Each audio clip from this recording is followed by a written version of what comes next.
Thank you very much, Mr. Speaker. So, my question that I asked the Public Safety Minister in a question period recently stemmed from a rather bizarre exchange I had with him during a Committee of the Whole, in which the minister responsible for overseeing Canada's gun laws admitted he didn't know what a firearms license was.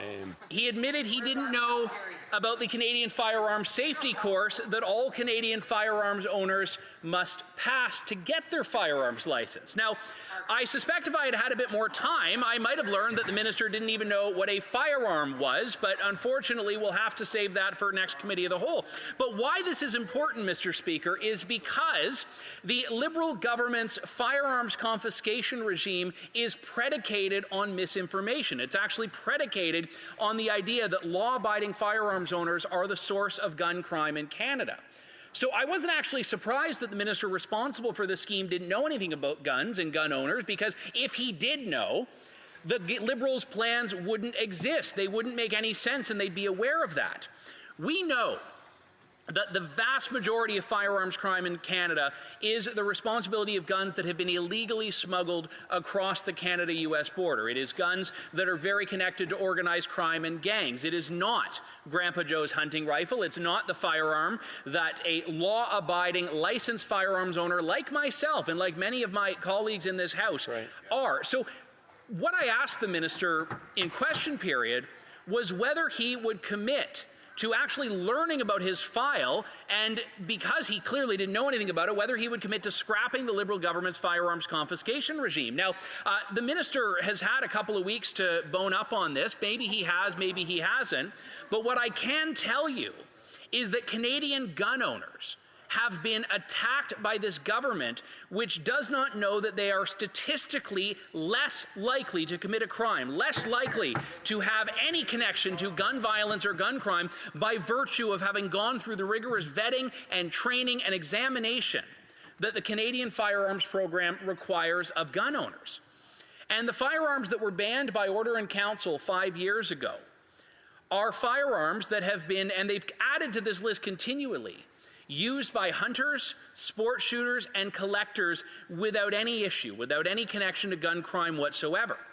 Now, I represent a riding that has a lot of rural communities where, unlike for perhaps the Laurentian elites across the aisle, firearms are a way of life. Firearms are a way of life for people in Aylmer, people in St. Thomas, people in Central Elgin, some Londoners as well, because they understand that this is a hobby and a pastime that has deep roots in Canada. So when the Liberal government passes its measures on this based on misinformation, they should take the opportunity to be educated and to learn about this. So only when the Liberal government and the minister responsible for the firearms program learn about guns will they apparently realize that their regime is based on complete and utter falsehoods. So I'm here to ask once and for all whether the Minister of Public Safety will commit to scrapping the confiscation scheme, which only, not majorly, not generally, which only targets law-abiding gun owners. Hear, hear. The Honourable Parliamentary Secretary to the Minister of Public Safety. Mr. Speaker, in response to the Honourable Member for Elgin, St. Thomas, London South, I'm pleased to speak about our government's commitments to strengthen gun control and to fight gun violence in Canada. The safety and security of Canadians is one of the government's top priorities, and we're taking firm action to prevent an increase in gun violence in communities across Canada. In 2020, following the deadliest mass shooting in Canadian history, in which 22 people were killed in Nova Scotia, the government determined that the significant risk posed by certain firearms outweighs any justification for their continued availability in Canada. The government banned more than 2,000 makes and models of firearms. Let's be clear, Mr. Speaker. These are firearms that are not appropriate for hunting or for sport shooting and which exceed the limits of safe civilian use. Since then, additional assault-style firearms have been banned in December 24 and March 2025, bringing the total number of prohibited firearms to about 2,500.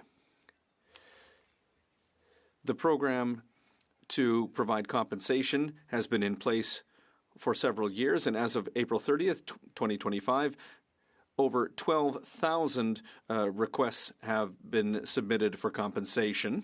And as of June 16th, more than 10,600 of these firearms have been destroyed. The government will soon implement the second phase of the program, which will focus on fair compensation for individual firearm owners. Work is progressing well to make this program available soon.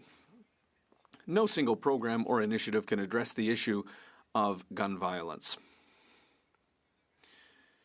And beyond buying back guns, the government's comprehensive plan to protect Canadians from gun crime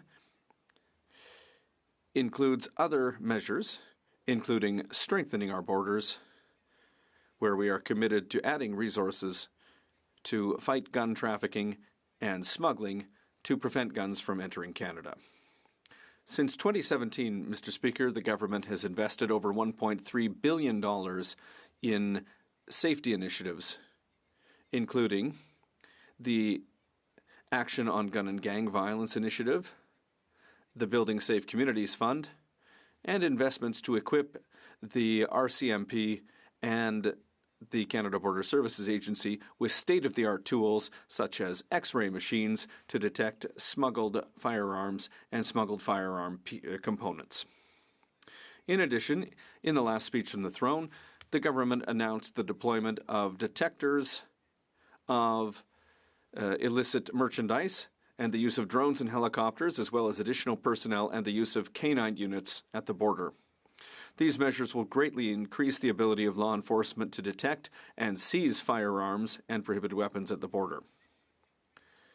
Criminal penalties for trafficking and smuggling firearms were recently increased from 10 to 14 years in prison.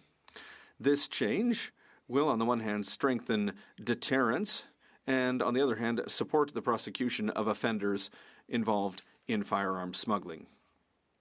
Together, these efforts will prevent firearms from being diverted to the black market, where they could be obtained to commit crimes or inflict mass casualties in mass shootings. Through these initiatives, Mr. Speaker, the government is taking concrete steps and acting in a responsible way to make Canada less vulnerable to gun violence while being...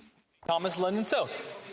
Mr. Speaker, the parliamentary secretary had the audacity to mention the Portapic shooting to justify this Liberal government's attack on gun owners. The brutal murderer in that case used illegally acquired guns and himself did not legally own them. So it is disgraceful that this government would...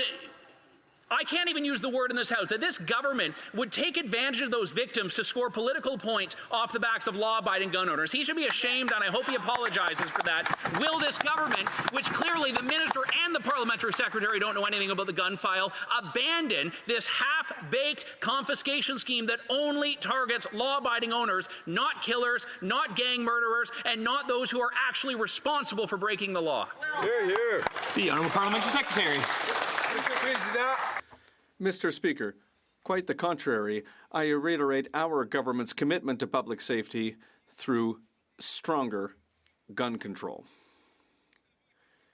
We have we've banned more than 2,500 assault-style firearms deemed inappropriate for civilian use. Whether it be for hunting or sport shooting, 12,000 of these firearms have been removed from businesses, and the second phase for individuals will be launched later in 2025. It will allow responsible gun owners to be properly compensated. The government has invested $1.3 billion in initiatives to make communities more safe. Too many lives have been lost to gun violence. We will continue to take strong action to strengthen controls, curb the flow of smuggled guns across the border, and provide harsher penalties for gun smuggling. We remain committed to keeping Canadians safe, and we will always be there for them.